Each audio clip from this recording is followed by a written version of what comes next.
Welcome to the good, the bad, and the sequel with your hosts, Doug and Jamie. Welcome back. This is the movie podcast where we're talking sequels, and we do it in two parts. The first with an interview with an actor, someone involved that made the film worth watching. And the second, a discussion of the sequel, what they got right, what they got wrong, and how it could have been better. Really hope you enjoyed Monday's interview with Troy Evans. Talk about a story of like perseverance. Guy's in like federal prison and then goes into acting because he's like, this is the only thing I can do.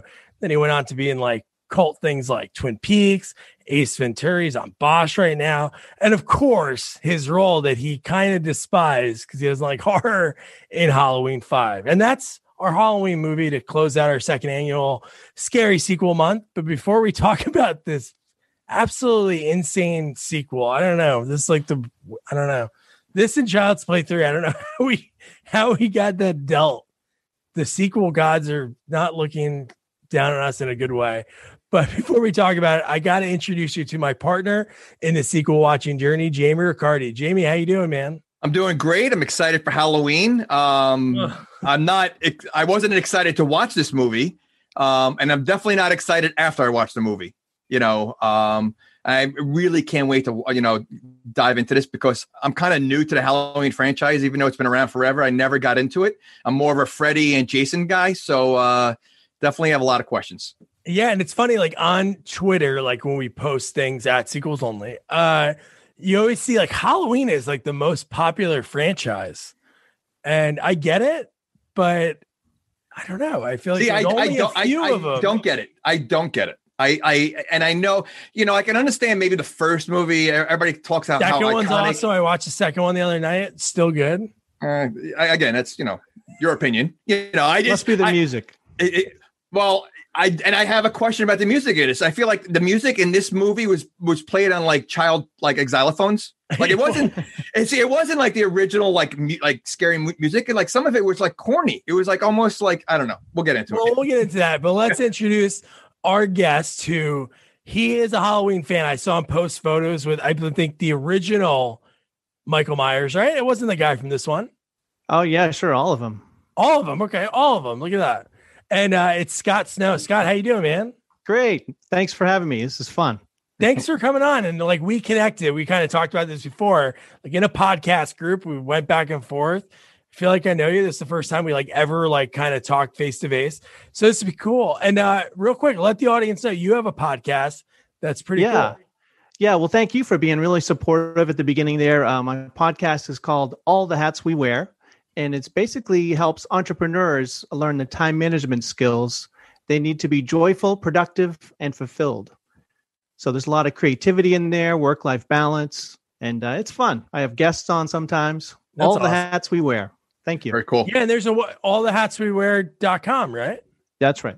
That's sweet. You nailed that. So I'll put that in the episode notes. People want to check that out. Yeah. Quick question. Did you now that you're seeing Doug, is he as good looking as you thought? Well, he seemed a little bit better when I was chatting. Oh,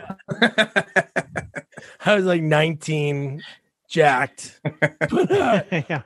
no, this is a perfect segue. Like time management, like this movie, when you go from like the fourth one, which I really enjoy, because it was weird. This is like a weird thing because obviously the first two insanely popular, and John Carpenter's like, Third one, it's likable and it has like its quirks to it, but then they're like, all right, we got to go back to Michael Myers, and the fourth one's good, and then from what happened to the fourth to the fifth is just absolutely bizarre. So all right. So I've only seen before yesterday. I've only seen the first one, the original. I saw the brand new one, which I thought was pretty good. Original one, I wasn't that excited about. I thought it was, again, it's dated, but I get it. For the time, it was probably great.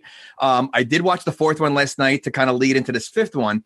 But I have so many questions about Michael Myers, and honestly, to me, I did not like this movie that much. And I think because first of all, the characters, I hated the characters. I mean, I'm glad that half of them died. They weren't, but really the only bright part was the girl that played Jamie. I thought she did a great job. Oh yeah. Danny for a young actress like that. And she's screaming the whole movie. You could see the fear. But yeah, I have a lot of questions about this, and it makes me not like the series I think part because I watched this. I don't get it. I don't get it. So that's great. Well, the big difference at the end of the fourth one, they shoot him and then he ends up falling back into the well, to the bottom of the well. And then with this one, they just start up with him finding his way out and then crawling into the water and, with the big explosion. It's swimming. So it's kind of a little transition there. You can. So since we're getting into Michael Myers, so I get Jason. I get, he's superhuman because I guess I don't get it. I don't know why he's superhuman, but I don't understand the Michael Myers because even when you have a face reveal kind of, he looks normal. So has he always done like possession kind of thing? Because this whole movie's about possession in a way, right? Because he's possessed with Jamie, I guess. Connecting. I guess they're sort of connected. Well, she's connected with him. They have like that little. Well, because she touched him in part 4. Yeah. Okay, so is that always been a thing? No. Yeah, I think the original horror of it was that it was just this cute little kid who just killed his sister at the very beginning of the first movie, and you don't even know why. Like, they don't go into it at all. That's what's so horrifying about it. So he started, okay, so I don't remember the first one. So he started off as a kid killing, correct? Kid. Yep. Okay, so it does not explain why he has super strength or he just cannot die. No. Okay, all right. That makes committed. Sense. He's committed. And he has to eat because he's not, and he has wounds because he gets shot a lot. Just think of the end of the fourth movie. He gets, everyone unloads on him. And then Scott said it before, like when he falls into that well, when he swims down, and then did they throw a grenade? So the small police station, they have grenades and they threw a grenade there because then he dodges that. And then it's like he's floating down a creek. So this is a 5th movie. I mean, I know he wasn't in the 3rd one, but he's been stabbed. He's been shot at, grenades, and his clothes look exactly like nothing. Like he's bulletproof. Well, I'm sure he changes. Where does he have a change of clothes? Whatever mechanic. He just breaks into any auto body shop. Okay, so and he's the jumper. Yes. But he's sort of a monster, obviously, right? He can't die, but he somehow knows how to drive. Which I don't get. Like it just changes things. Like it makes it stupid. It really does that he can drive. Well, if he couldn't drive, if he started the car and then just you know what? The last time I was really in civilized world, he was 6 years old, so he wouldn't know how to drive. But when he gets in the car, we'll get into that. But well, he first drove in the original one when he escaped from the hospital. Oh yeah, he does a lot of driving. That's what I'm saying. And he puts on headlights when he drives, so he knows to follow the law as well. So I mean, yeah. Maybe in the mental hospital, they let him take the DMV test or something. He knows how to drive, and also it seems in the whole series he's very kind to little kids. Usually, like the infants, like in the most recent ones. Oh yeah, he won't touch an infant. Even with there are rules when you're a serial killer. Yeah,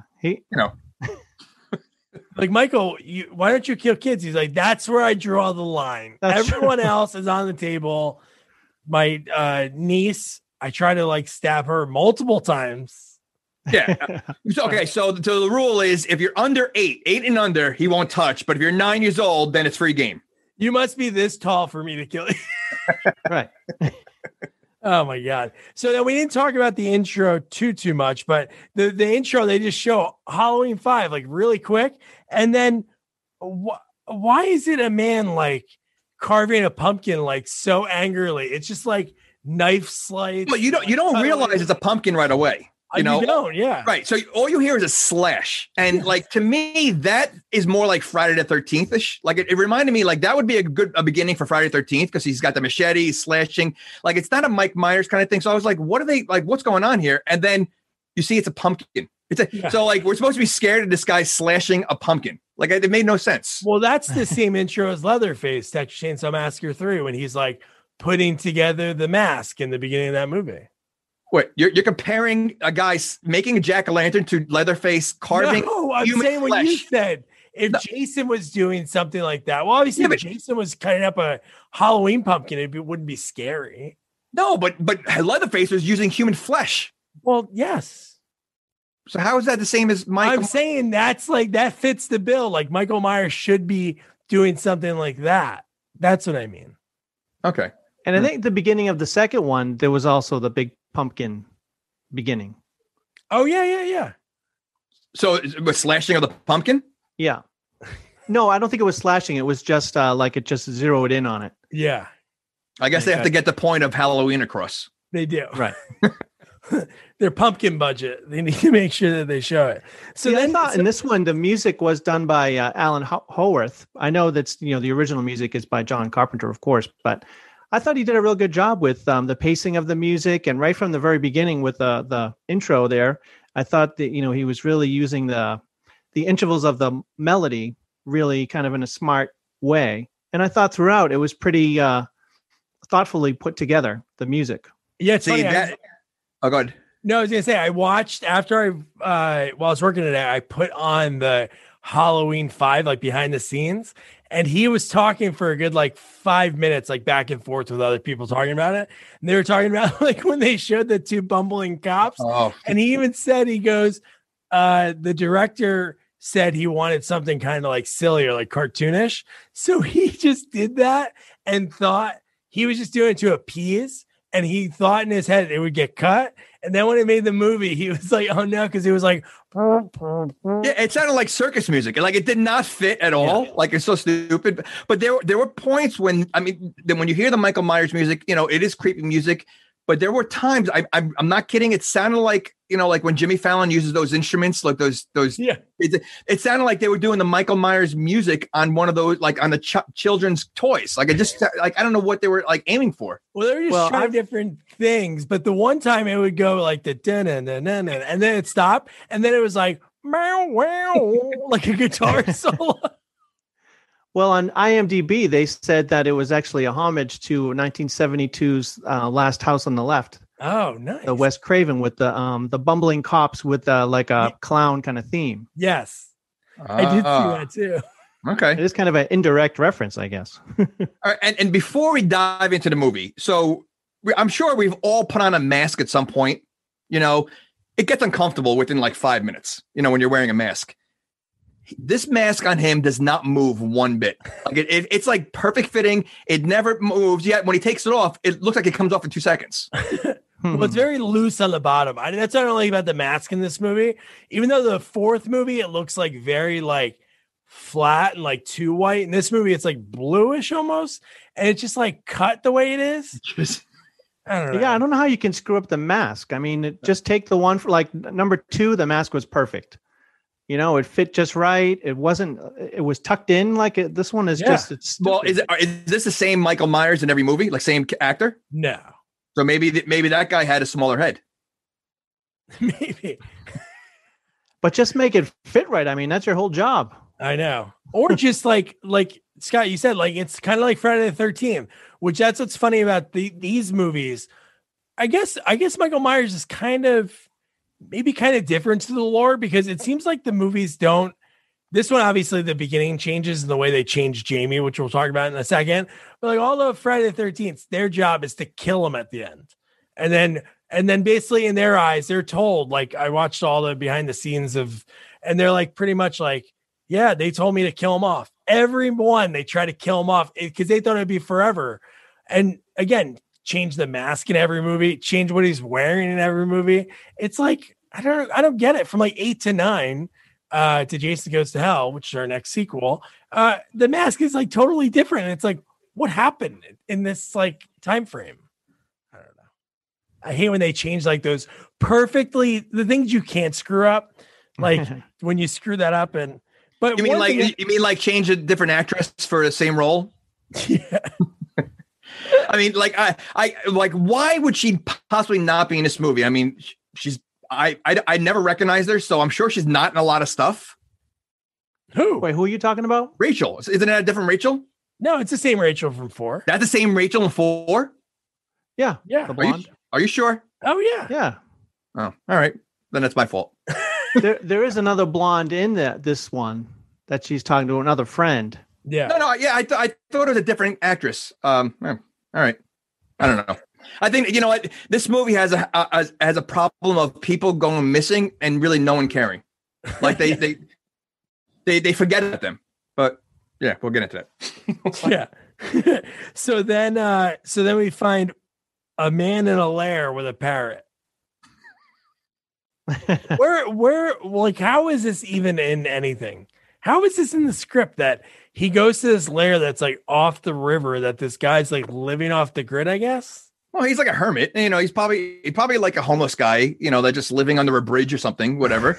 I just laughed that he actually he hung up the mask. Yeah. Like that was important to hang up the mask, you know?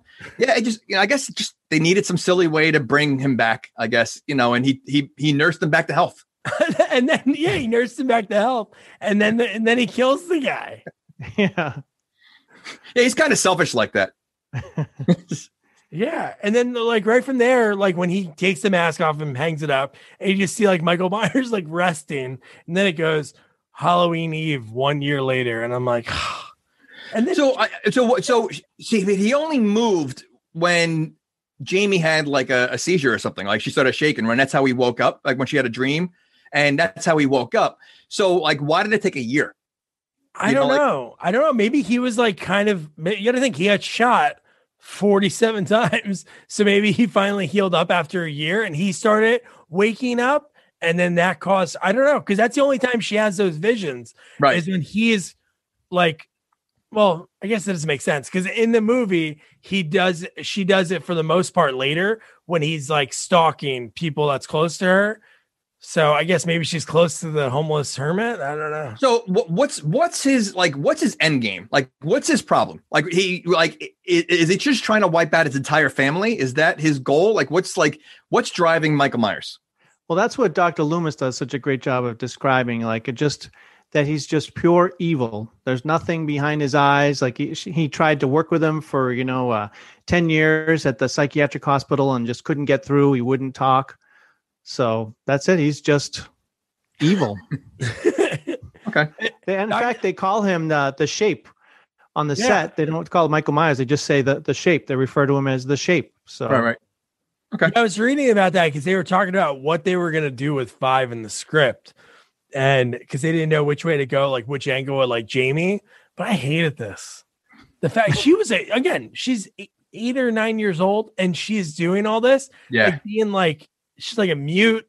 Yeah. She's only talking in like she's getting shoved around by Donald Pleasance is like shoving her around and holding her up. It's pretty wild. She did a great job. I mean, she really, for her age, I think she did a great job. And I liked when he did the flashback before, seeing it through her mask.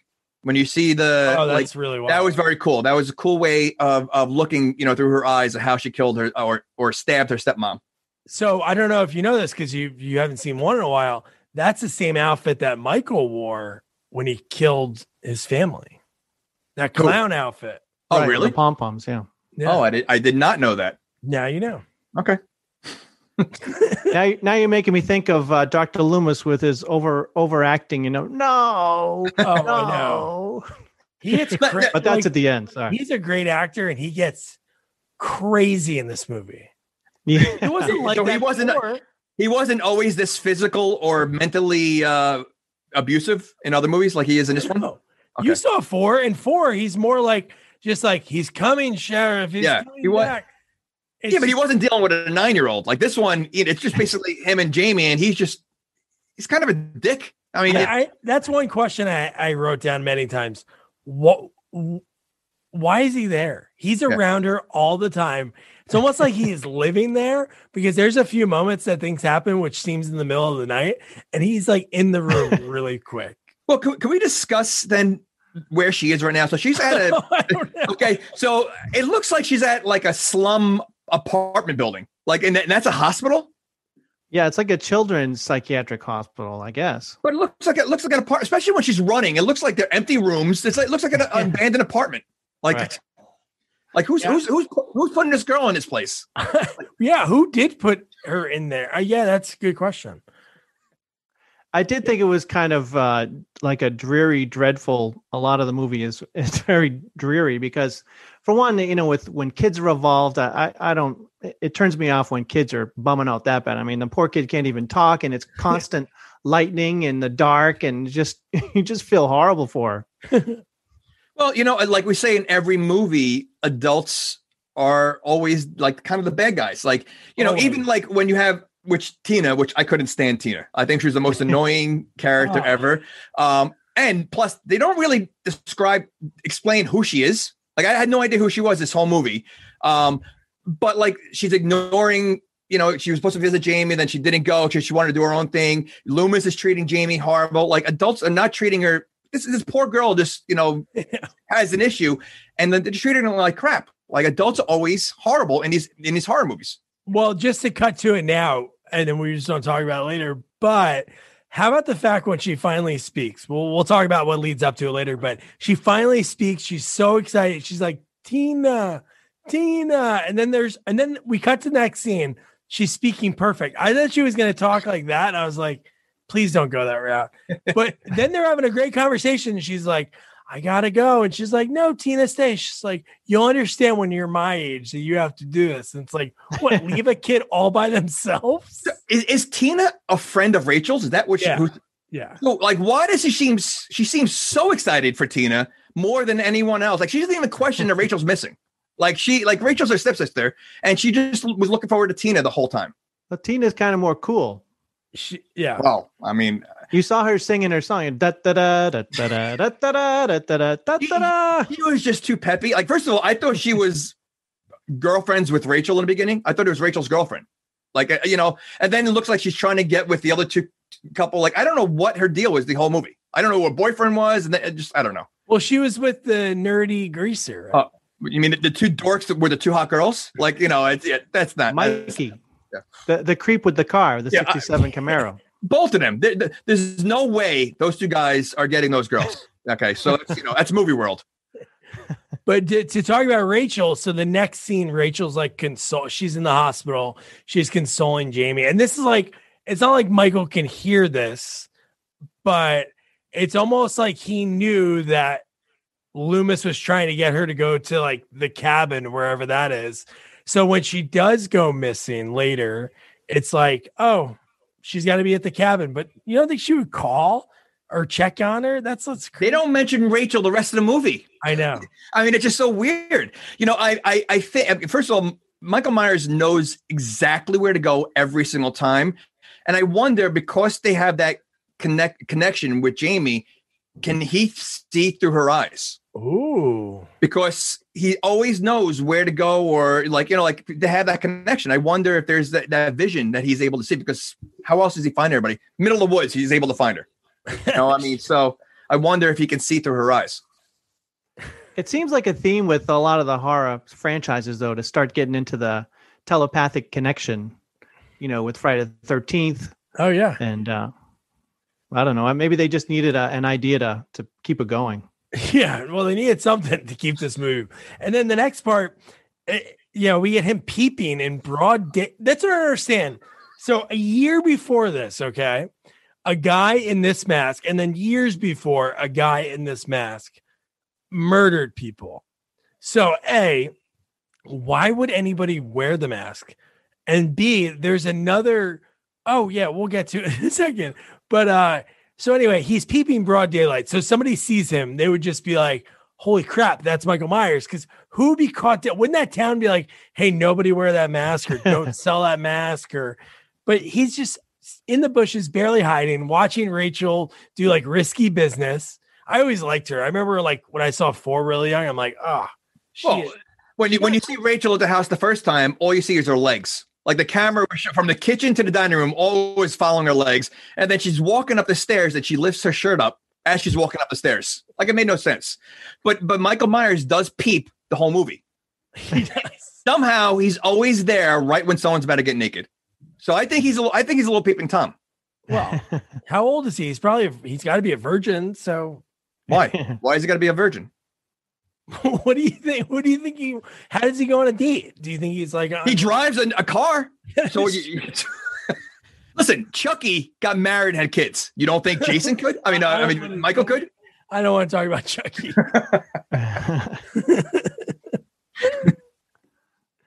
So yeah, Michael sneaks into the house. The dog's barking. He goes in, and then Jamie has that vision of Max, the dog, like going missing.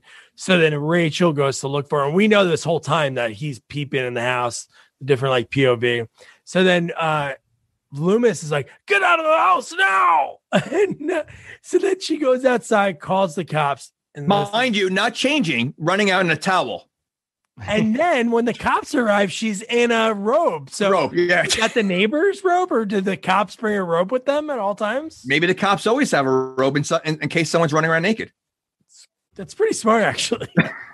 A lot of naked people running around. So then we get the two bumbling cops that we talked about before, which is really funny. And the one, it was so silly and out there. It was kind of funny. But the one cop, I wouldn't even know do they even have names? I don't think they even called them anything, right? No, not at all. And then they said, hey, you follow this girl. Like, you're right. But don't you think that the music was so out of place? Oh, like, no, I know it was. I just didn't get it. I was like, did I miss something? Like, I was like, that was such comedy music. Like, I'm like, is it supposed to be like a horror comedy? Like, I didn't get it. Like, it was, yeah. I like how they're playing war with cards that have like all colors, like a toddler would use, and they're slamming them down. Crazy eights, yeah, in the cruiser. I love just the shtick they did. It was like, again, I'm not saying Abbott and Costello-ish, but I love the back and forth. It's like under, over, it's our job, and we love it. Yep. and let me tell you, I was so nervous that the dog was going to get it. Because again, when it comes to animals in a movie, kill all the people you want, but you save the animals, And when they said the dog, and the dog was missing, I was afraid you're going to see like a bloody dog somewhere, but he was safe. Good. No, that is good. That's part of the rules. That's part of the rules. You got to be a certain height and no animals. Yeah. He's an animal lover and he likes kids. Yeah. But the full line was the cop one was like, we rescue cats. The other guy's like, and dogs. And we love it. So that was so ridiculous. But, so then she goes in the house and like at the same time, these two scenes are happening at like parallel to each other. But like Loomis is, again, this is like where he's turning it up a notch. He's like legit harassing her. Does he work at that hospital? Dude, I don't think he works. Who would hire him? He has access to her all the time. Like, why does he have so much access to everything? I don't know. It seems like the cops always try to shrug him off, but then he's there when they don't believe Michael's back, and he is kind of helpful in that way. Yeah, it's funny. They're always like, no, you're crazy. You're crazy. And they're like, okay, this guy's here. And then at the end of the fourth one, I think they like kind of like blame him. They're like, you let him out. You let him out. But at what point, if you're Loomis, do you give up? I mean, this is like, he's tried this now. I guess, was he in the third one also? Like, was he? No, there's no Michael Myers. All right. So it's 1, 2, and 4 and 5, right? Yeah. At what point do you say, all right, you know what? This is impossible. I mean, we're not going to stop this guy. I'm really bad at my job. Let me just walk away. Like, at what point do you stop? Do you think he's married and his wife's like, come on, Loomis, let's go to Boca. Let's retire. Maybe. One of my favorite scenes of the fourth one is when Loomis encounters that old drunk priest minister in the beat up pickup truck. Oh, I could have watched them for 2 hours. That's the guy in we said in those movies. Oh, Pee Wee, Wedding Singer. Wedding Singer. Yeah, he's in a bunch of stuff. Yeah. Mm-hmm. So then Rachel, she's back in the house, and we see Michael's hand in the closet when she's getting dressed. And what a weak death for. I was watching the behind the scenes, like I mentioned before, and they had a real gruesome. They were going to shove like the scissors down her throat, but they were like, essentially, if you think about it in the fourth one, how absolutely badass she was. I don't know why they have to go for a shock value. It's not like the audience is going to be like, oh my God, they killed like a main character. They're going to be upset maybe at the end, but she kicked the crap out of him like 3 or 4 times. I feel like she should she should have switched roles with Tina. Why make the friend the important role? Like Rachel should have survived and let Tina be the one who got killed there, But did you notice she was changing and he was peeping again? He was peeping. See? And she saw in the reflection, because when she went back in the room, the picture of Jamie was like cracked. Yep. And sees the reflection of Michael behind. And they look so weak too, man. Yeah. I understand some special effects. It's like, hey, you got one shot at this because we're on a schedule and like budget wise. But if you look at it and you like pause it, it's like, I don't know, it just looks so bad. Yeah. No. I've read that the producer Mustafa Akkad said that he regretted having her get killed so early in the movie. Smart. Really?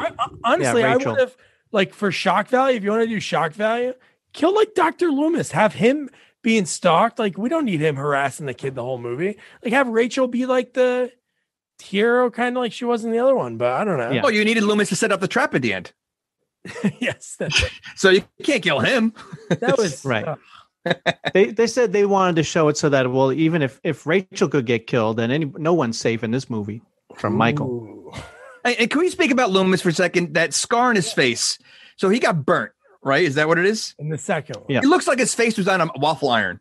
Like that doesn't look like a burn mark. It looks like a waffle iron, like, pressed against his face. Well, he was in that hospital room and he turned up all the ether gas with him and Michael. And that's how he was. That's how he got burnt. And that's how Michael got burnt. That's why Michael's his burnt hands too? are yeah, if you look, all his hands are all like burnt up. Yeah, but when he took his face off, it looked like he had a brand new haircut. Like his hair, like he had a floppy hair, and it looked like he had no scars on his face. Wouldn't he have like a beard? He would have something like, or like half, like at least Jason looks like a monster. Like Michael looked like a normal guy. Like if he didn't even have the mask on, he looked normal. Yeah, they showed you enough of it. I thought that was actually pretty cool because you were like, oh, can I look? I remember I paused it. I was like looking, trying to see different angles. Is that the first time they show it? Like, yeah. No, they had him earlier, but he had blonde hair. Like in the second one, Jamie Lee Curtis pulls off his mask and you can see just a little bit. But so they never really showed his full face. I mean, they show him as a kid. Right, but not as an adult. The first one. That must suck for that. Like, at least, again, Jason, at least you saw his face a few times, Yeah, and they were, again, we were talking about this before, totally different every time we saw Jason's face. But really, you don't really care, right? No, I think that's what I kind of love and I hate it at the same time, that they let those people in those films like have all of their own like creativity and change the mask a little bit here and there, which sometimes like when they change it way too much, or like Jason X, come on. Well, I had a question for you guys because you interview the actors a lot and people that were really on the show. How it seems like they have a lot of pull in like the screenplay, in the writing, because Rachel, I think they originally, like you said, they had a much more gruesome death plan for her in the script, but she said, I don't think that's a good idea. That's not good with the character. And then they'll change it. Do the actors say that they have that kind of sway? I'm sure. Well, sometimes people have mentioned that they had the pull, but I guess like horror is totally different.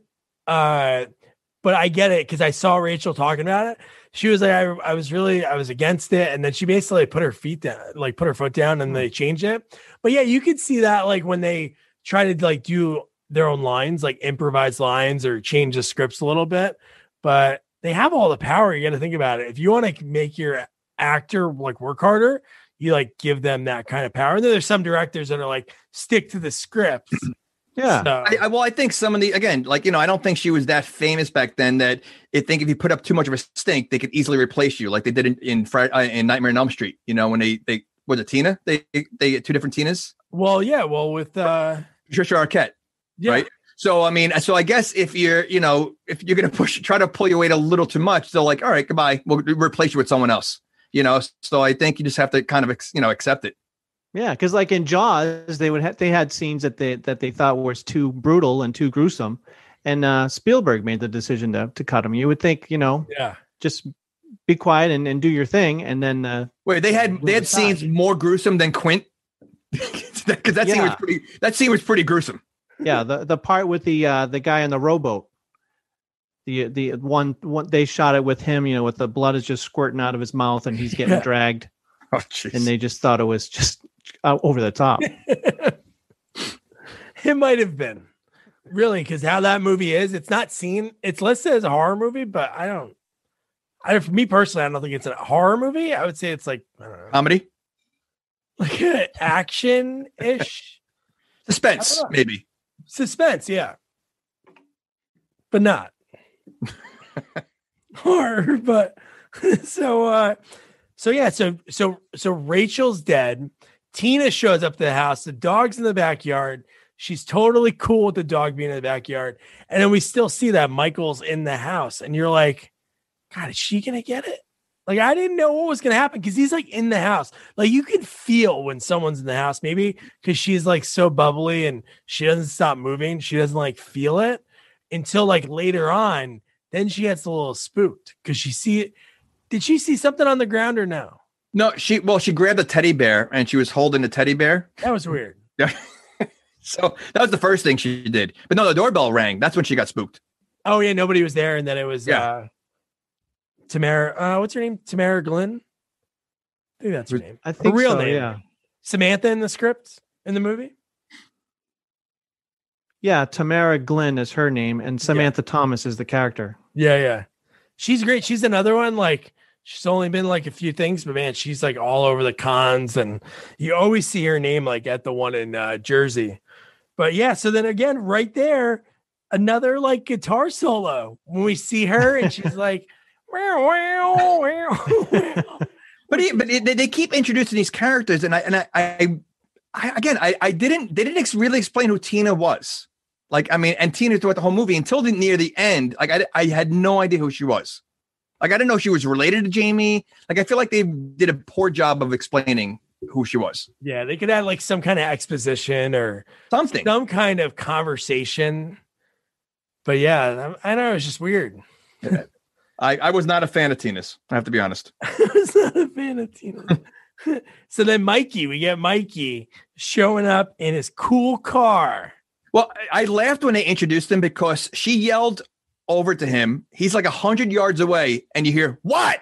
Like across the way, like he was like around the corner, you know. And he's angry the entire 5 minutes that he's in the movie. Yeah. He's kind of pissed. Yeah. Oh, he's such a like both him and the other guy so dorky, and like, you know, they're supposed to be ladies tough guys, and they just I don't know.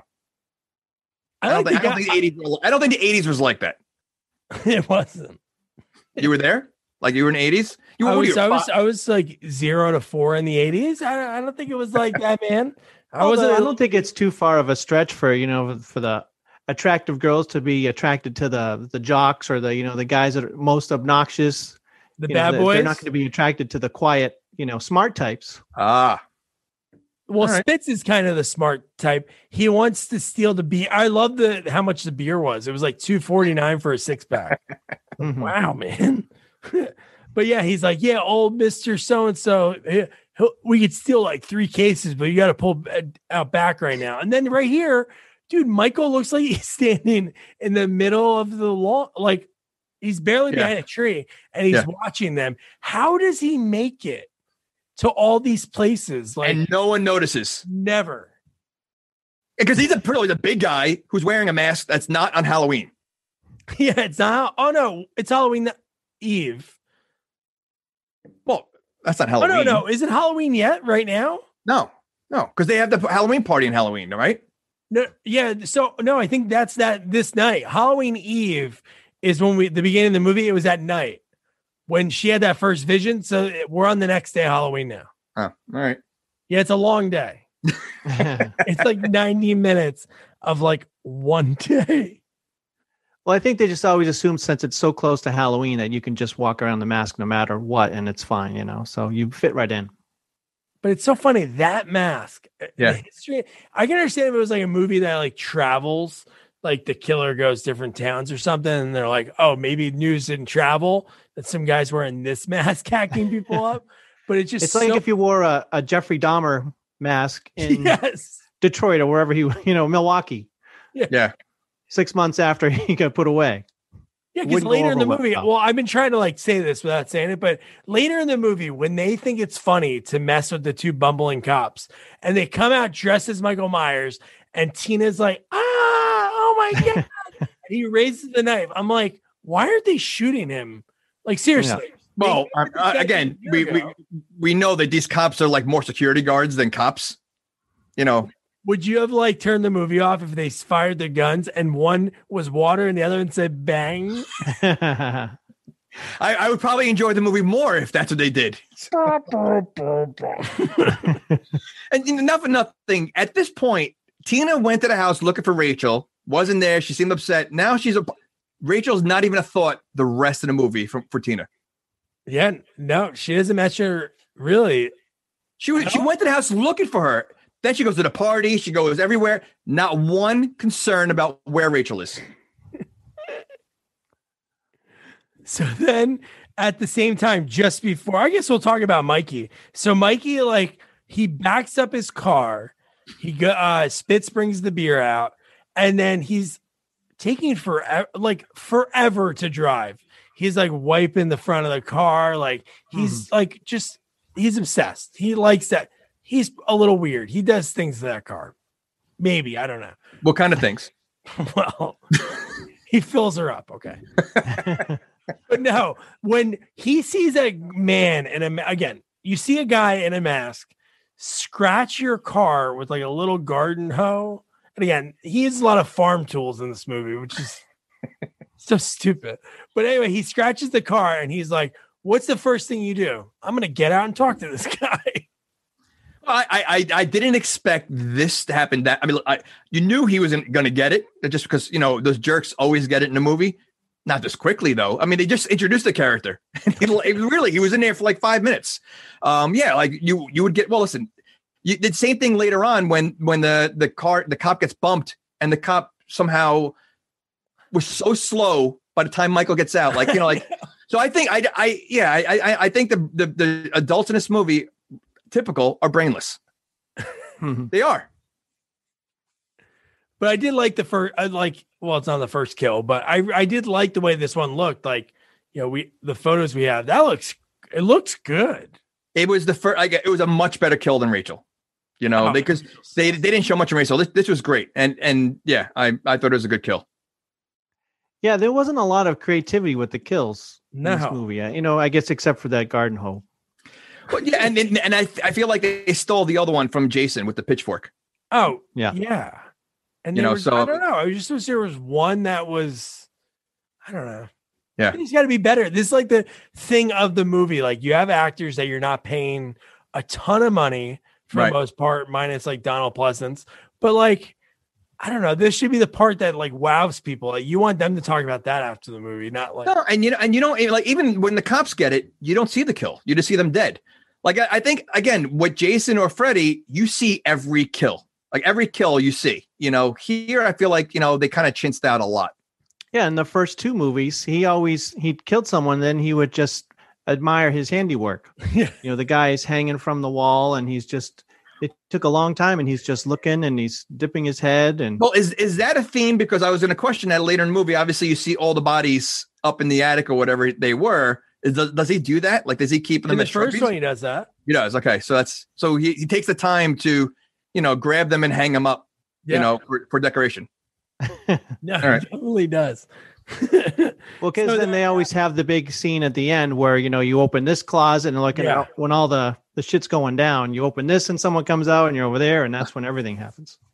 That like makes the final girl like go absolutely insane in like the first Friday the 13th. I know they definitely did in the first one. Okay. With Mrs. Voorhees, like setting up all the bodies in that one room. Yep. But so then one thing that was really cool that I noticed in this scene was when he's driving and backing the car up, not Michael driving yet, but Mikey. Again, they use a lot of same sets or they use a lot of same areas like where they shoot. And I'm telling you that I have to double check. But if you remember Sandlot, Vincent Drugs was one of the places in Sandlot and he drove past that. And I was like, I got to double check that because that's the whole thing at the end of the movie. Squeaks. Was that his name? Squeaks? Who's the nerdy kid that Mrs. Peppercorn? Spitz. Oh, yeah, his name's Spitz. Look at that. So Spitz ends up, maybe they took it from this movie. But Spitz and Mrs. Peppercorn, at the end of the movie, they're like, they bought Vincent's drugs and they had 3 Maybe kids. Sandlot is a prequel. Well, the IMDb said that you can Google Vincent's Pharmacy. So I guess it's just real place and you can just go visit. I'll have to go check that out. So then it's the first time we see the black boot, the man in black. And he kicks it right, and he kicks a dog. Well, I don't know if he doesn't kick the dog, but they keep pointing at the shiny toe, and I think he just as he's walking, he just tapped the dog. Like he didn't kick him, but the dog was in a way. I guess he just walked over the dog or whatever. But they really don't explain this guy. I feel like he was just walking around on set, and they just he had nice boots on, so let's film him because they really didn't explain anything. Even at the end, they don't explain anything. They don't ever explain anything ever. I don't think they knew while they were filming it. I'm saying, I think he was just an extra walking around, and he just happened to be, in the middle of the scene. And the guy who played Michael Myers played the Man in Black. Oh, really? Right. I guess they really just put these boots on. Well, maybe he was leaving the set each time, and as as he's going home shoes. No, but then I read about it. One of the rumors. Yeah. One of the rumors was that it was like a twin brother. So that's why they used the same actor, the same body type. Oh, wow. But then later they found out that it was one of the doctors from one of the hospitals, that he was the Man in Black, that he wanted to protect Michael and have him continue to do his work. That's why he broke him out at the end. To do what work? Killing. To keep on killing and do his evil work. Wait, so is he in the next one? He's not in Curse. I thought I read that he's barely in the movie. They mention him. Yeah, I don't know if I even saw 6. That's a very young Paul Rudd. Yeah, before he went by Paul Rudd. I hate the series. I hate just the fact that they have this character who you're expecting some big reveal at the end of the movie, like who is this guy, and they don't do anything with it, makes me hate the movie even more. Yeah. So we talked about Loomis always being around all the time. So then they have this Halloween pageant at the school. Why is he there? Okay. He doesn't go home. Why are they even having a Halloween pageant for a girl who's obviously has social anxiety, and they're putting her on stage in front of all these people? Clearly that's not a good idea. And you can see she doesn't feel uncomfortable. She feels uncomfortable being there. And can we talk about our friend who seems a little weird also? Billy? Yeah. Yeah, it's a stutter. No, but he seems creepy. I thought that's why he's in a mental hospital for kids. All right, so but yeah, I want to hear more about Billy's story. Why is he there? Be honest, guys. I thought he was going to die. A few times. I really thought he was going to die. Well, he kind of got beat up when he just dove out of the way from the car, and he comes up and he can barely walk. So I mean, but I don't know. I thought he was very creepy. I thought he was somehow involved with something. I don't know. Well, at least Billy was kind to Jamie. In the fourth one, the kids were horrible to her. Well, I think he wanted some because she did kiss him later on. She did at that part. He was like, "You look great," and she. So I think he he had some other motives involved. So again, I mentioned Loomis is here watching. And then just before this scene, he goes to the Myers house and he's in the basement. But I don't understand why he had it. What was that? Was that in the first one? That the bottom of the laundry chute? Why was that so significant to him? He went, opened it up, the dead possum fell out, and he jumped back, and then he locked it, and then foreshadowing something happened later because of that. Yeah. I think it was just something about being in Michael's original home, and that's where it all stems from. Maybe just looking in there for something Michael's looking for, or because I know the house that they have in the fifth one is a lot different than the original one. They needed more space for hallways, and they needed this laundry chute. The laundry chute. Do a lot of houses have a laundry chute? Old houses, I guess. I don't have one, but maybe in Haddonfield. Maybe that. Actually, they seem to have some creative scenes with that laundry chute. I read that they took a lot of time to have all these different kind of innovative shots. Looking up the laundry chute and coming down, and the scene looked cool. It was just very harrowing to see just him trying to kill a 9-year-old girl. It was really intense. And look, she screams throughout the whole movie. I really got to give it to her. By the way, I reached out to her. I've been trying to get her because she's in tons of horror movies. She became even though she was in Last Boy Scout and all that, she's a scream queen. So she's been she was in a movie with Eric Roberts that I watched. I think she'd be great to have. She's in the Rob Zombie remake. Yeah. Is she really? Yeah. Yeah. You said that. Oh, yeah, it's it. Yeah.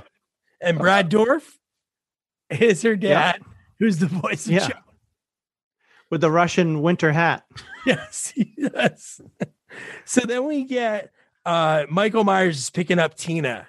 And this is like so weird that he's driving the car, but he did put on the mask, like that werewolfy looking mask. Which I'm surprised at, like, because isn't that like kind of like for him, like his mask is his identity, for him to take it off, put the other one on. I'm surprised. Like I don't think he did take the other one off. Why did he have to do that? Why did he put it on top of the other one? Well, he wanted to pretend I guess he was the other guy. I just feel like that's his identity. You see him with it all the time. For him to wear the other one would not fit Michael. Like, I feel like it just out of character. Right. It's like me with a Giants shirt on or something. It just wouldn't. Oh, easy. Well, but again, you know what? He's a monster, but he has creative thinking. He knows enough to take his mask off, put this other one on, so the girlfriend would think that that's the other guy. And it seemed like that mask that he had on was just like in Creepshow 2 at the beginning of that with the crypt keeper or whatever narrator had that same kind of look, the huge chin. Yep. And then what's crazy about that whole part is, again, we talked about it. Michael should have like a full bushy head. I don't know where he's getting haircuts, a full beard, but wouldn't he smell like when she gets into that car, when she was like, oh, the silent trooper, wouldn't she like know that something? Yeah, but maybe the other Michael smelled. The greaser? The greaser. There you go. Maybe he's just greasy and he smells. So, she's not, she's okay with the smells. I mean, the guy was a dork. So I think she looks past that. I'm just amazed that Michael had he's able to listen and reason with her that she wants cigarettes. So he turns around and let her get cigarettes. At first, no. And then, right. But he was able to say, all right, fine. I don't want to hear her yapping anymore. Let me turn around and, get her cigarettes. Like, that's weird. Like, he's a monster. I don't understand. Like, he acted very human in this movie. He does seem to have something, he doesn't like sex. He doesn't like smoking. Well, he likes looking at sex. Well, I think he knows that that's something that he's got to put an end to, just like with all the slashers. He's like looking at the slasher manual. He's like, they're doing it. I gotta take care of them. These randy teenagers. Yeah. Why do you think he doesn't like sex? He's a virgin. You say. I think that even Jason, he doesn't tolerate it. Well, no, he watches. Listen, these guys always creep and watch. You can't watch sex if you don't like sex. I'm just saying. I think Listen, you have all these drunk teenagers. You don't. At the campsites, you don't think Jason had sex with any of them? He was 8 years old when he drowned, right? So he. Okay, but he's still a man. He still gets a hard on. Whoa. Well, you think he does? Why wouldn't he? I don't know. Hey, listen, again, I'm going to go back to Chucky. Chucky is a doll who had sex and had a baby. So that is true. So why can't Michael and Jason? I'm just saying. Whoa. Listen, there's a reason why they're always peeping at. Listen, in the barn, they were having sex. He was there. When Rachel's getting dressed, he was there. When she was walking around in a towel, he was there. Jason's always getting someone in a shower, coming out of the shower. I'm just saying, there's always a reason. Listen, Jason Takes Manhattan, another one out of the shower, getting dressed. He's peeping a lot. Yeah, he's always peeping. So then he gives in, she goes to get the cigarettes, and this scene went on way too long when she starts having that catatonic fit during the beauty pageant and is flipping and flopping around, and she falls over the edge, right? No, she falls on the she looked like they made it look like she was going to. Yeah. But they don't seem that concerned that she keeps getting these seizures. Like they're really not. Loomis is just oh yeah, it's normal. Don't worry, she'll come out of it. That's not normal. Well, You know, like Loomis is, yeah, that's what he says because he wants to see her Right. visions. They want to like dope her up real quick. Yeah. He wants her to feel all the pain. so just they're for his listening to gain. this guy who doesn't even work there. I don't know what he does. Why do they even listen to him? He's probably not still practicing. It's probably been years since he's seen another patient because every person he would sit down with, they'd be like, oh, yeah, so then my mom did this when I was 12. And he's like, Michael Myers. Like, that's all he cares about. He doesn't give two shits about this girl, really. Maybe Loomis is part of the people that are trying to keep Michael going. Because, he's you just know, good at faking it. Why not? He has it. Listen, he's how many movies that he's still around? Michael's still around. He never catches him. Loomis doesn't die, right? Michael attacks him. I think maybe Loomis might be a bad guy. Ooh. Well, like in the Rob Zombie remake, the Loomis is more like he wants to get profit out of this, so that's why he keeps it going with his books and his speaking tour. Oh, But then I think those the most current ones where they have the Loomis, I think he is like a bad guy. He's really okay. Purposely trying to just keep him going. There we go. Who's Loomis in the newest one? I'm trying to remember. I know it's Malcolm McDowell in the Rob Zombie one. After that, the one with Jamie Lee Curtis. Yeah, I'm trying to think of who. I'll have to look that up. I've seen that one. I just forgot. I'm just saying that it's a possibility that, you know, he's not out to kill Michael Myers. So are you saying he has fake burns? Are those real? Or Again, that looks like he could have got at the dollar store. You put the putty on your face and see?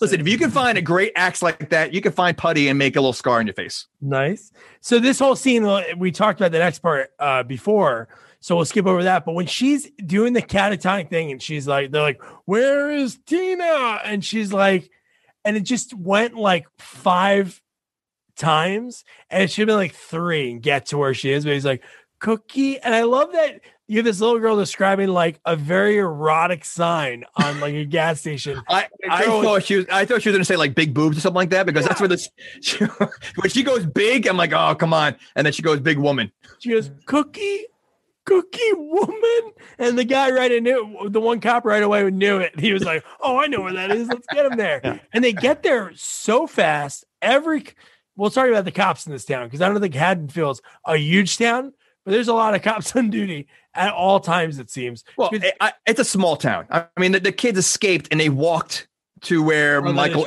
So I think it's a very small town. It's probably the only gas station in town. It might be. One with cookie boobs and the other one is like a clown on it or something. But yeah, so then right after this, it's like all the scenes we kind of talked about before. So Tina says like, you know, Jamie's talking. Tina's like, I'm going to blow you off because I want to go get laid. She goes to that party. And again, no Rachel. Like no thoughts of where Rachel is. And not even no Rachel. How does Michael, I guess he could have been peeping and we didn't know. How does he know where the party is? And he gets there late. That's what I'm saying. Right. Correct. Now, again, so he knows everywhere what's going on. But again, so no Rachel. How about no Michael, her boyfriend?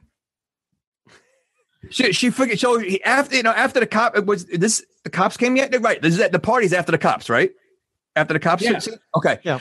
So how come she's not questioning where her boyfriend is? They didn't even question it then. She just called him a dick. That's what I'm saying. Like they forget about people in this movie so fast. It's like, all right, they weren't part of the movie anymore. Well, she kind of mentioned him because he blows off after the cops showed up at the gas station.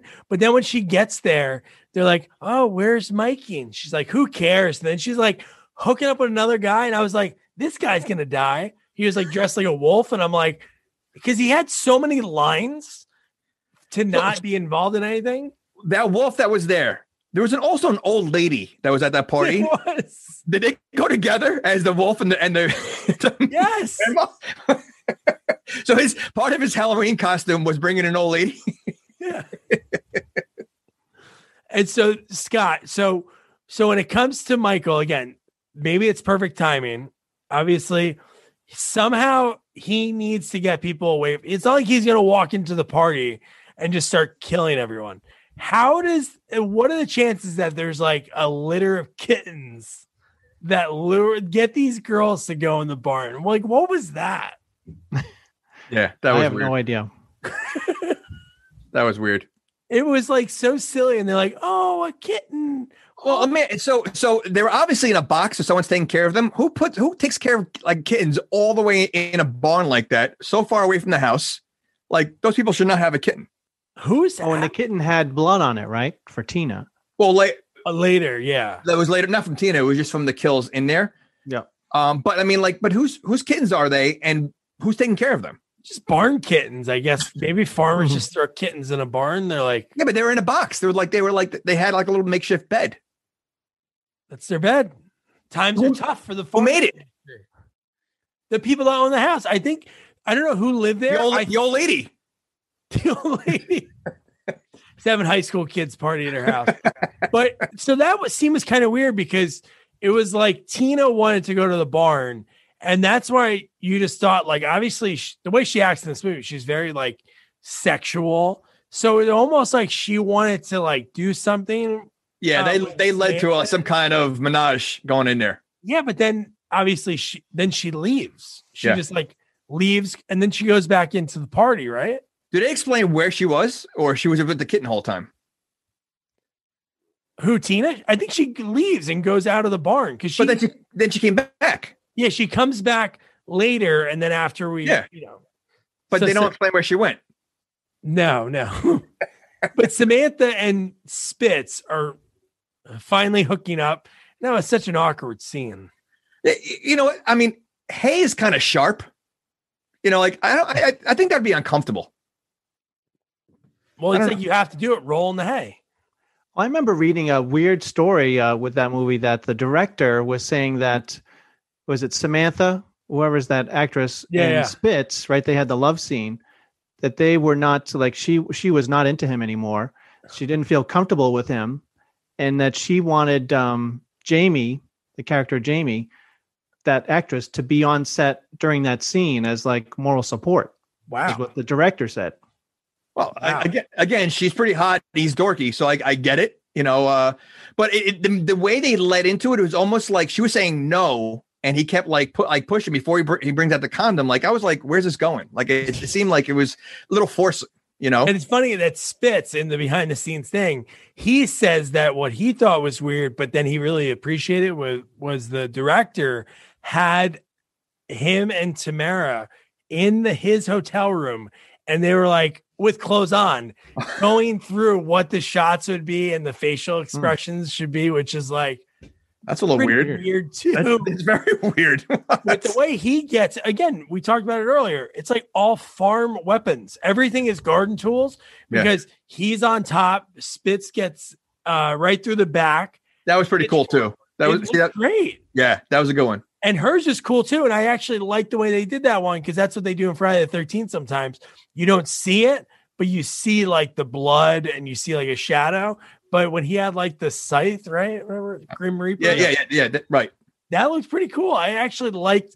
See, these are like two pretty cool kills. So there's some that are good actually now. Yeah, but that kill was in Friday the 13th when the couple were having sex on the bed. He stabs them through both of them, right? Both of them.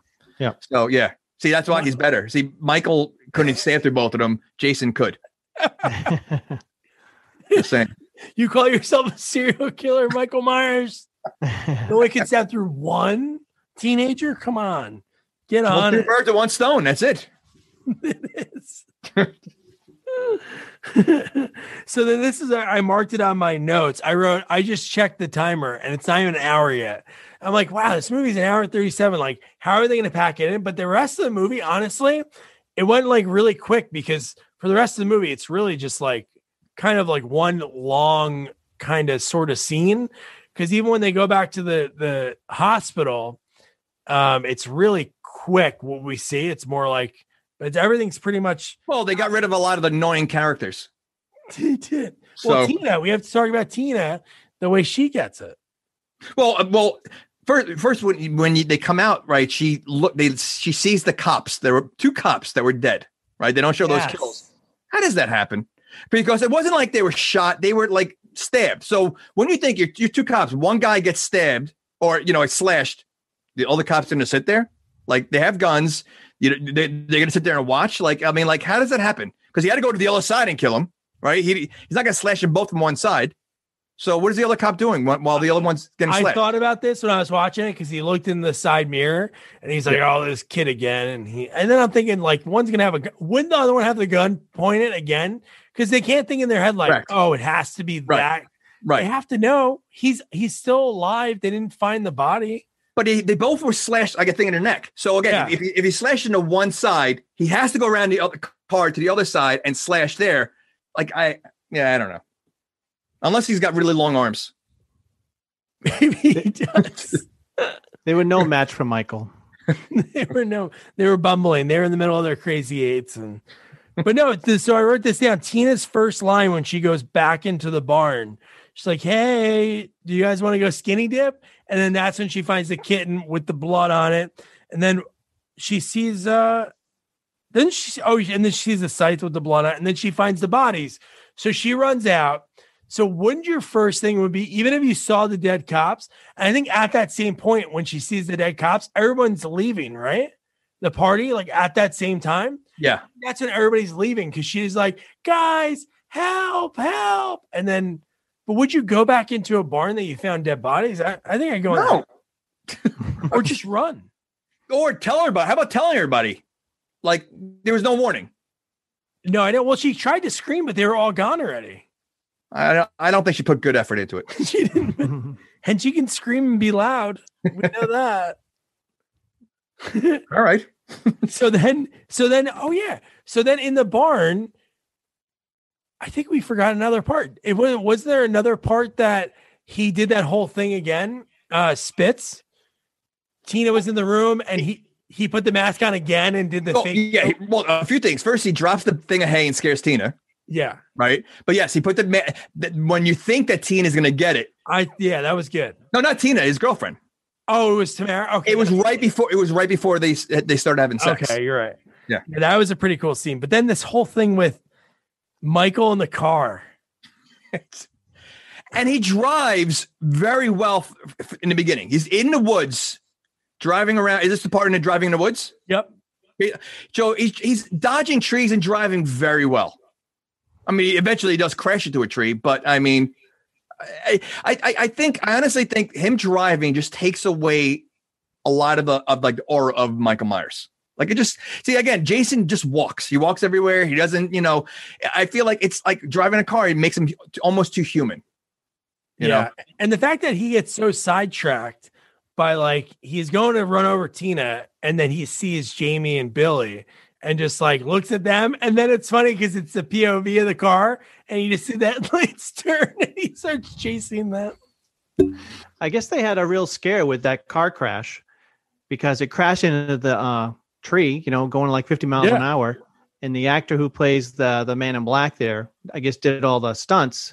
Yeah. And then the director, the director was it was his first major production, I guess. So he was so surprised at how loud this, crash is, how intense, that he forgot to yell cut.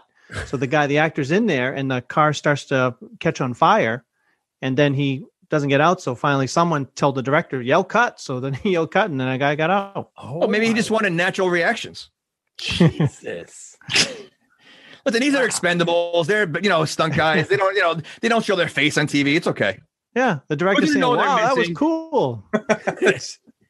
I can say, and again, this is just like the naked eye, but the car is black. The car that was that hit the tree and was all like damaged is definitely like dark blue. Like it wasn't even like close. Like the one angle, and we'll talk about like the lighting in this movie because there's later it's daytime. It's clearly daytime in the Michael Myers house, but we'll get to that. But so Tina in this scene, man, this is like the hero moment, like that Rachel should have had, I think. Like Jamie mentioned before, was she basically was like she yelled at Michael and got in his face, and he paid the price. And she had no choice. We had no choice because Jamie was right there. So Jamie was about to get it. So she got, she kind of, that was the only thing she did that was unselfish, the whole movie. What? Didn't she say, take me? Yeah. Yeah. No, Jamie said that. Oh, okay. Jamie was saying that I'm here. Yeah. And then she said, Tina said something. Maybe it was Take Me. She said some line to get him to come to her. But how does he have that knife? So when he's driving, where does he keep that knife? Because if he had that knife like in a pocket or like where, because he crashed pretty hard. He put it in a passenger seat.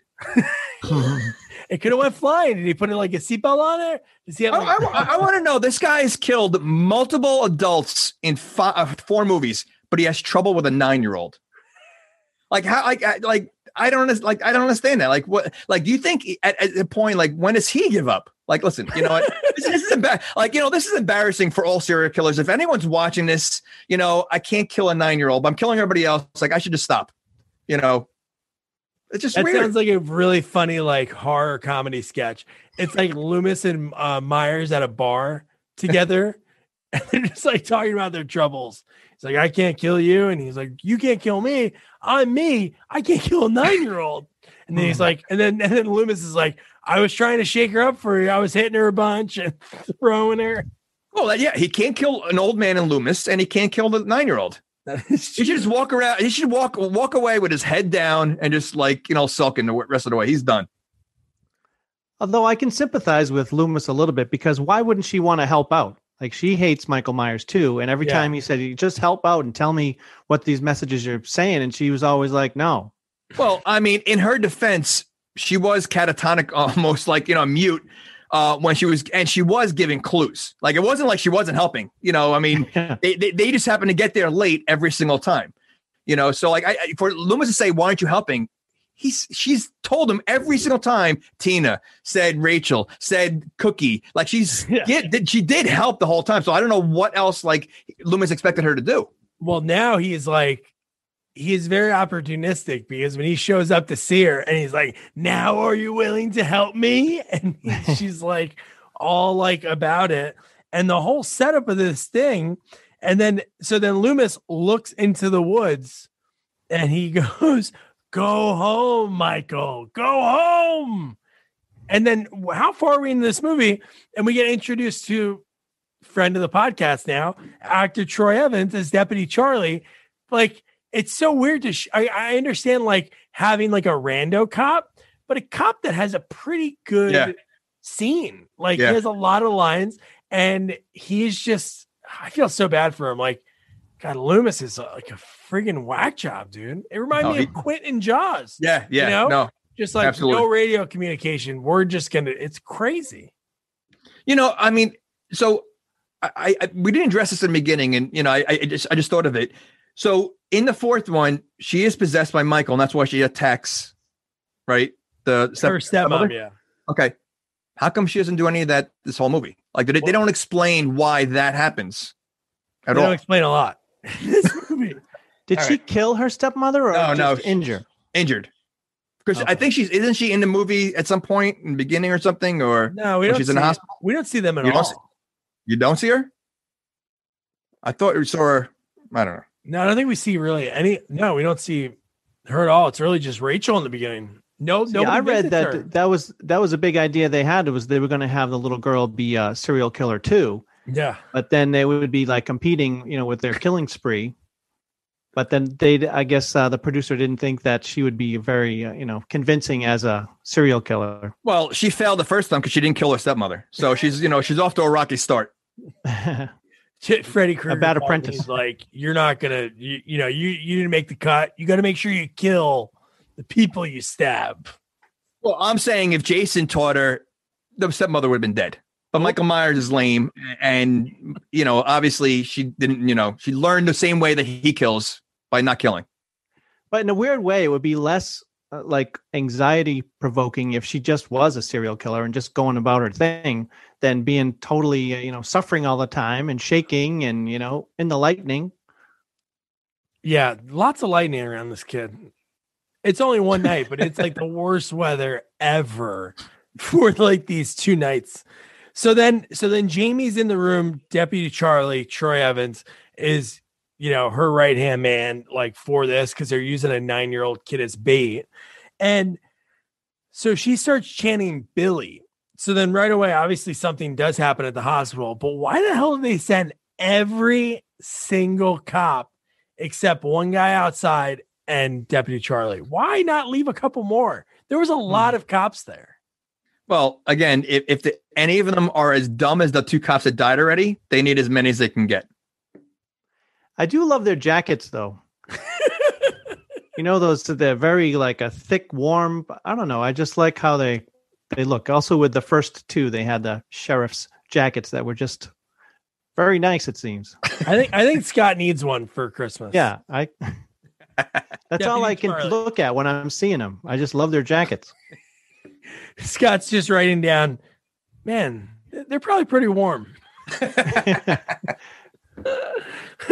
So then Michael, obviously, we see like the scene that's going on over there at the children's hospital. There's dead bodies everywhere. They're pulling them out on gurneys. And so Deputy Charlie wants to call because they hear something in the house. Then Loomis gets pissed, smashes the radio. And then Loomis and Michael Myers have the weirdest scene. Did he think that was going to work? I hope not. I mean, it was. Well, no. Wait, was that before the coffin scene, or is that after? The coffin scene's way after that. Oh, it is. Okay. Loomis. You're talking about when Loomis was talking to Michael Myers. Yeah, in like that little area near and he's talking to him like he's like a little boy. Like, you don't want to do this anymore. We can stop it right now. But I don't understand what he would have if he took the knife from him. Why wouldn't he have just unloaded on him right there? Yeah, it seemed it was a weird moment. Like then Loomis even looks away, gives his back to him, and he's saying, why don't you go over there? And he's right there with a knife. Yeah. Although we forgot to mention that line I love from Loomis when he's talking to Charlie, and he says, "Charlie, Michael Myers is outside." So this is what I was talking about before, that it's definitely daytime because it's so bright in that, like when they're having that heart to heart and then he slams Loomis into the wall and then tosses him over the balcony. And dude, this scene is like coming up. It's kind of cool. It's a pretty cool death, I guess. But Michael Myers in all the movies, he's usually walking, He's just like walking at like a brisk walk, but quietly, because no one ever hears him walking. They never hear him. But we missed the guy Jamie mentioned him earlier. So Michael Myers pulled up, he hit the guy. The guy was like, I don't know, fell asleep for a second. Yeah, you're talking about the car. Yeah. See so the guy bumps into him. He had enough time to walk over there, punch through the window. The guy didn't move. He didn't it's ridiculous. Unless the airbag went and we saw that and maybe it knocked him out a little bit or something. But listen, I'm sure you could see in his mirror that a guy with a mask is coming out, a mask that obviously is famous for killing people. At that point, when you try to escape, how would you it just didn't make sense. And the fact how he says it's one of us and then crash. Yeah. Yes, that's what made no sense. He's like, "Hey, Charlie, I think it's one of us." And then the car's cockeyed in the road on an angle and then turns around, whips around behind him and hits him. And then, well, again, they're not the smartest people in this small town. They are not. If you have a small town and you have that many cops, almost everybody's a cop in town. Pretty much. It's everyone. So, I mean, I can't imagine how tough the test is. Yeah. So then Deputy Charlie, he's like, "We got to get out of here." So he tries to make a rope real quick. And then it broke. I wonder if that broke on accident. Remember when he set it up and he pulled on it and it snapped? It didn't look well. You had the glass all over the place. Yeah, I mean, there was sharp glass all over that window. I mean, no one was going through without cutting up their backs. Yeah, So I mean, Again, I don't think Deputy Charlie was that bright either. But he popped off on him because Michael gets through the door. He stabs with his knife, opens the door, goes through it. And then Deputy Charlie pops him 6 times. He falls back. And then you're like, okay, great. And then he's setting up the rope. He's getting ready he's like, "Get on my back, sweetie, and we'll go down." And then, dude, when he jumps through the door, I'm like, Michael doesn't do this. Yeah, I know. He doesn't seem like the normal. I'm telling you, he's human in this movie, But his escape plan was putting her on his back. First of all, he's a big guy. So I can't see him fitting through that window with all that glass. Like when you send her out on her own climbing down the rope, like I don't know, is she strong enough, you think? It's a rope. She's 9-year-old. Girls can't climb a rope. I'm not saying girls. Whoa, I wasn't going gender. Well, she is a girl. I'm just saying. 9, so, I would have fell. Well, considering you don't know where your triceps are, I mean, so that's a little different story. So I did think that the whole thing with Charlie was like a relief because it's so much stress in that at the end of that movie there, and then like he was so nice to her and so comforting. It was kind of a little respite there, before. Oh, it was the worst because he was hiding a little bit. He's like, "Hey, let's practice the signal." Oh yeah, the secret code. But didn't he want to leave? And Loomis said no, stay there. Like he wanted to get her out of the house, and Loomis said no. You got to stay here. And that's when Loomis went downstairs because wasn't Loomis up there? Yeah. So Loomis was upstairs. That's when he smashed the radio and said Michael Myers. Yeah. Right. So he wanted to leave before Michael got there. So I mean, again, Loomis is the bad guy. He is the bad guy. No, he definitely is. He's not. It's like he has to be the one to end it. Like he wouldn't care if somebody else like shot or blew up Michael. Do you think he's a glory hound? So you just think it's all about the glory? Yeah. I think he just wants that press, baby. He wants the back page of the Post or the Haddonfield Gazette. I think Loomis just wants him killed, but nobody takes him seriously enough to the degree that he really should. He's the only one that knows what a bigger problem they have with Michael Myers. Was Loomis around Michael Myers when he was a young kid? Yes. I think Loomis created Michael Myers. Well, I know he didn't hang air. He wasn't around Michael until Michael killed everyone. But you're saying he found him out? Well, maybe I think Loomis is a psychiatrist, right? Or whatever. Yeah. Okay. So I think Michael Myers was seeing Loomis before he killed, and Loomis was telling him to start killing. And listen, there's a reason why Loomis is always around. It's like Clark Kent and Superman. Loomis is always around when Michael Myers is around, yet Loomis somehow doesn't ever kill Michael, and Michael never kills Loomis. I don't know. I think that's fake news. Prove me wrong. Listen, he used the girl as a shield earlier. I mean, later in the movie. So, I with no exit plan for her to get out of there. There was bolted windows and doors. I think Loomis is in on it. Call me crazy. So we kind of mentioned this earlier about the laundry chute. And this scene was like, so she goes to the laundry chute. She's hanging on. Michael opens it up, looking down. So she lets go and she gets stuck because earlier Loomis locked the bottom of the laundry chute. Oh, wait. So he locked it so she can't escape if she happens to go in there. Okay. Again, just throwing it out there. He knew that a little kid would choose who brought her back there? And the only way out of the house was through the laundry chute. So he said, we're going to bring her back to the house. Listen, this is all set up. This is I think you are supporting your case. Yeah. No more fake news. when she's in there and you see the knife, I thought it was really cool to see because when Michael Myers is stabbing and he's trying to like reach up to her and he starts just angrily doing it. But when he's stabbing through she's quick enough to jump up and use the knife to jump off. Dude, that was cool. And then the next scene, I think we met again, we talked about earlier, when she goes into the attic because she can't get out of the house. All the windows are barred up. She can't get out of any of the doors. Were the windows always barred up or is that part of the trap?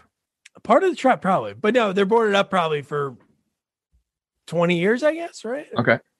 So the house has remained empty for 20 years? I guess, right? Nobody's lived there. Nobody will buy it again. It's just sort of boarded up. Why wouldn't they buy it again if Amityville house can be bought multiple times?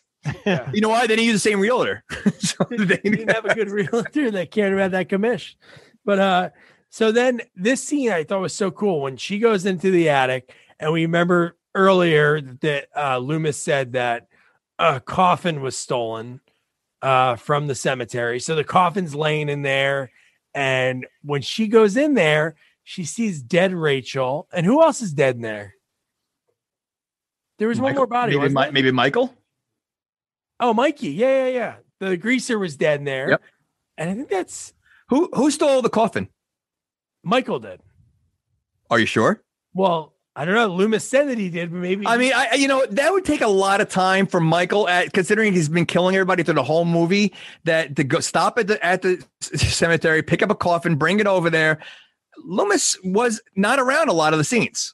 And in the middle of the day, he did this. Okay. Again, Although a similar thing happened in the first one, when at the very end you see the gravestone with Judith Myers. Yeah. That was the sister. No, but but Michael was at the party. He was at the barn. Loomis wasn't there. Again, my case. Loomis set it up. Listen, you're going to tell me that Michael lit those candles too? Okay, those candles are all lit in that room. He probably doesn't have, I guess, maybe a better friction on his fingers because of all the burns.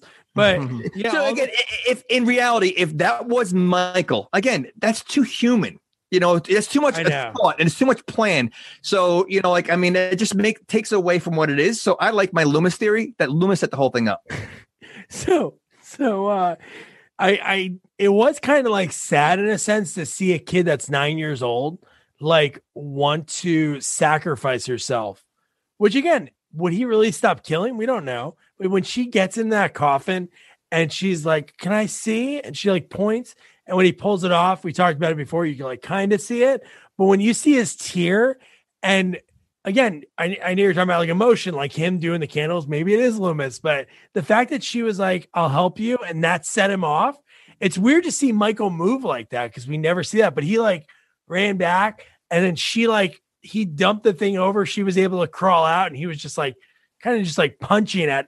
So you're saying that she was sacrificing herself for what? Seemed like that. Like I was unclear. I don't know either. That's what I mean. Okay. I don't think he would stop killing if he killed her. Right. So I didn't know what her thought process was. Just going, or she figured, you know what, you're gonna kill me. I'll make it easier for everybody. I'll be already be in a coffin. Yeah. Right. Maybe she just thought that if I trick him, at that last moment. But it does seem to. There's a theme with Michael with it when you start to have something with, emotions or like making him think that he's really pretty slow, and that kind of grinds his gears. Yeah. Maybe he just wants to be loved. Right. Well, he's certainly very repressed and very confused. Yeah. Just throw a riddle at him. Loomis should do that, and then he can like tie him up real quick, Yeah. But no, so this is the scene where Loomis comes out of nowhere. You're like, holy crap, Loomis is still alive. And the first thing he does is grabs Jamie as a body shield, is using her. But dude, did you guys really expect this? When he was walking backwards and he's looking at him and he's like, come on, Michael. And then he hits the wall and you're like, and then the friggin' metal net falls down. That was really cool. That was, but like he was so creepy in his part because she's screaming. She's not in on the plan. And he grabs her and he says, Michael, here she is. Yeah. So it's like, can you imagine what's going through her mind? The one guy that she probably trusted the whole movie, who's been trying, saying that I wanted to take Michael, that he's offering her to him. And yes, he had obviously a booby trap, a Home Alone trap set up for Michael Myers. But if that didn't work, how is he getting out of there? Because he had to unbolt the windows for her to get out, escape. So he really did not think this through 100%. And he was willing to sacrifice her, I think. Although probably she had to look terrified too to have his plan go forward. That is true. If she knew it was happening, maybe then she wouldn't have acted as terrified. So you think it might have been improv? Yeah, maybe Jamie was in on it. Maybe he whispered real quick. He's like, I'm going to pretend to sacrifice you. But it was like an act of desperation. Yeah. So then he has like a trank gun. He shoots him a ton of times, does nothing. So he rips a 2x4 off the window and just starts smashing. Well, he shoots him about 10 times with a trank gun. Although it said in IMDb that I guess the wood actually broke the actor's nose. Oh. Loomis slammed him with a 2x4. He broke his nose. Wow. So this poor guy who did all his stunts. Talk about method acting, man. That's almost he had to swim in 30 degree water, crash into a tree that started the car on fire, and then get his nose broken. Loomis is a dick. Donald Pleasant was like, maybe it took like one take too many, and he's like, I have reservations. Yeah. Well, I get the impression that Donald Pleasance is probably only on set for like 2 weeks, because they did do all the filming with his scenes first, and then he just splits. So real quick story, which is really rad. So he had like a really nice super trailer. Danielle Harris shared a trailer with Billy, the actor who played Billy, and someone else. But Donald Pleasance, because who he is, he had like this monster big trailer. So when he left it to Danielle Harris as a gift. And that was like one of the ones that if you watch the documentary, it's 40 minutes. You don't have to watch all of it, but they partied way too much. And you can maybe see, Tina, the actress who played Tina, was like, yeah, like some of those scenes, I can be like, look at the bags under my eyes. We got no sleep that night, which awesome. At least they had fun making it. But so then the next scene, dude, this is again, we kind of like Jamie saying, like human. When we see Michael Myers in jail, just like sitting there, he was actually like doing what people do, like a nervous. He was like rubbing his fingers together. Like he was like, man, how am I going to get out of this one? Why is he still wearing the mask? You put this guy in jail. Wouldn't you take the mask off? Oh, like, dude, that's true. Like, I mean, seriously, like he's in jail and you're like leaving it on. Like they would never do that. The mask would come off in 2 seconds. Even his mugshot would have his mask on. Yes. So if he took the mask off, nobody would recognize him. He could just flee. But so this part's so dumb because the guy goes, take Jamie into the car. And then we see the man in black. He walks in. It's so weird because the shot, when you see the man in black, for some reason, it looks like you see the shot from his gun or whatever he had, like going towards the camera. Because you see like the flame too good. I don't even know what he really shot. Because everything was on fire. It looked like a bazooka or something, man. He blew everything up. The metal jail cell was on fire. Yeah. I don't know if that would stay on fire unless there was some kind of like accelerant, like if he threw a grenade, but everybody was shot inside. So then the cop goes to Jamie after he hears like everything inside. He's like, you stay in the car. I'll be right back. Within seconds, she's like, I'm going to go in. Dead body, dead body, dead body, dead body. Michael Myers gone. And end the movie. That was like, so stupid. I don't know. It's stupid. And they built up this guy with the shoes, the boots, so much, seeing it a few times, and they don't show his face. Like, obviously, they're like, it was almost like it should have been like Loomis. Loomis should have been like in the guy in the boots, or maybe he was.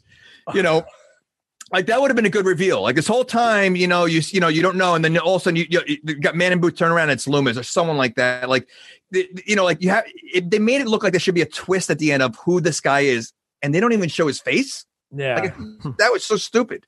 Or they play the Nancy Sinatra song, these boots are made for walking, and Loomis walks down the street and looks back and winks. See, you're jumping on the Loomis bandwagon. Or if it was like a spoof movie, they show the man in black start walking and then start like twirling and like, and it was Billy. It was a little kid in big boots that like went up to. But so that was Halloween 5, The Revenge of Michael Myers. So let's go to our guest, Scott Snow, first. So Scott, would you recommend someone to watch this movie? Well, of course. I mean, it's Halloween, Michael Myers, Donald Pleasance, so it fits all those categories. Certainly got to watch it, but it's certainly not going to be one of the best. I would say it's probably one of the, obviously you have like Resurrection, which is like one of the worst, but this has to be in the bottom 2 of the franchise. Yeah, I don't remember H2O or Resurrection. H2O, you should go back and watch that because that's the first time they brought back Jamie Lee Curtis. Okay. That one had a good cast. Michelle Williams, Josh Hartnett. Like the cast was really good. But no, Resurrection was bad. That was really, really bad. But so Jamie, I know you didn't like it, but now that we talk about it, it is some like fun angles. So if somebody went in to watch the movie and they're like, if you whisper them before the movie starts, you're like, that Loomis guy, he's in on it. And then you watch it in a different lens when you're thinking like, oh my God, maybe he is. Even with that, there's so many Halloween movies that you could choose from. I haven't seen most of them, but like you said, this is probably in the, I heard like a season of Witch a lot of people didn't like because that's the one with no Michael Myers, right? It's quirky. It's fun. Quirky, right. So I feel like, there's no need to see this one because it really doesn't prolong the movie at all, like the series at all, I think. And it's not good. I'm sure maybe there's better ones. You know, if I was anyone else, I'd watch Friday the 13th and Nightmare on Elm Street instead. You know, but yeah, I wasn't a fan of this one. I think it was kind of stupid. A lot of things just not resolved. I feel like it was rushed. I think a lot of this movie was rushed. Again, it was. They started filming before the script was done. That's what I mean. So, like, you know, they forgot about Rachel. They forgot about Mikey. They forgot, you know, like they don't talk about the guy in boots. Like, I just feel like there's a lot of like just loopholes in this movie that it's not worth watching. There's probably better ones. Yeah. No, the Man in Black thing is the one thing that, like, obviously there's a lot in the movie that doesn't make sense, like having Rachel die right away and just even her death scene the way it was. She should have been the sacrifice at the end. But just the Man in Black and the fact that, again, I hadn't seen Curse of Michael Myers in a long time, the sixth one. But reading like the IMDb, they basically kill off the Man in Black. And he's like mentioned by name, but he is like supposedly killed because it's like a cult like worships Michael or something. I don't know. Oh, is that the one that starts with a pregnancy, a woman having given birth? Oh, yeah, that's is Loomis in the next one? No, he died in 95, and I think that one came out in 90. I don't know. He's not in the next one. I know that, but I feel like it was pretty much, yeah. No, it's a weird movie. Paul Rudd's like saving a baby the whole movie. But yeah, so Scott, thanks so much for joining us. So the next sequel we have coming up is, of course, because next month there is a Friday the 13th. So we had to deliver. Jamie got an actress who was a lot of fun to talk to, Madelon Curtis. She plays Officer Ryan in Jason Goes to Hell, which is just... I never saw that one. So this is and I've seen all the Friday 13th except that one and Jason X. Okay. So the thing that's funny about this movie is we covered Wet Jason. It's like he's soaking wet and you hear him like squeak and squish like the whole movie in Jason Takes in Manhattan. But in this movie, it's all my teaser. He's like not Jason because he's not really Jason most of it. But again, Madelon was so cool to talk to. She's an actress, a singer, dancer. Scott, it's perfect that you're here for this. She was one of the first New England Patriot cheerleaders. She's from Boston. Wow. But one thing that was really wild about her, because she's a dancer, she's in a lot of rap music videos as a background dancer. Late 80s, early 90s. I feel like one with Salt and Pepper. Don't quote me on it. But yeah, so enjoy that. And don't forget to review, rate, share our podcast. Follow us on all social media at Sequels Only. And don't forget to check out our website, sequelsonly.com. Good night. Good night. Good night.